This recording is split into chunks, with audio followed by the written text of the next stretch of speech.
اعوذ باللہ من الشیطان الرجیم، بسم اللہ الرحمن الرحیم۔ شروع اللہ کے پاک نام سے جو بڑا مہربان اور نہایت رحم کرنے والا ہے۔ اردو حذیفہ آفیشیل کے ناظرین، السلام علیکم ورحمۃ اللہ وبرکاتہ۔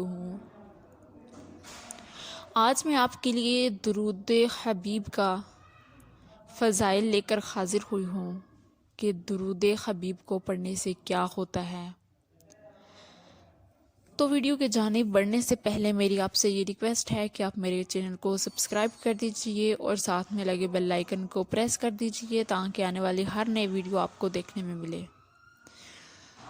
تو بڑھتے ہیں آج کی اس ویڈیو کی جانب۔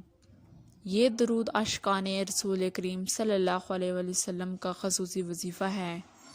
اسے پڑھنے سے بے پناہ اللہ کی رحمت حاصل ہوتی ہے اور گناہ معاف ہوتے ہیں، بھولی ہوئی چیزیں یاد آ جاتی ہیں، حضور نبی کریم صلی اللہ علیہ وسلم کی قربت نصیب ہوتی ہے، دنیا کے غموں سے نجات ملتی ہے۔ یہ درود حضور نبی کریم صلی اللہ علیہ وسلم کی شفاعت کا سب سے بہترین ذریعہ ہے۔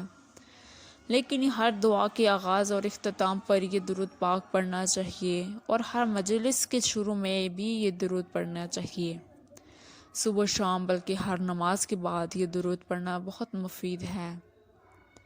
اسی طرح یہ تقاریر کے شروع میں، حج کے مناسک ادا کرتے وقت، مساجد میں فارغ وقت میں، گویا کہ جس وقت موقع پائیں اس درود پاک کو کثرت سے پڑھیں، انشاءاللہ دنیا اور آخرت میں کامیابی حاصل ہوگی۔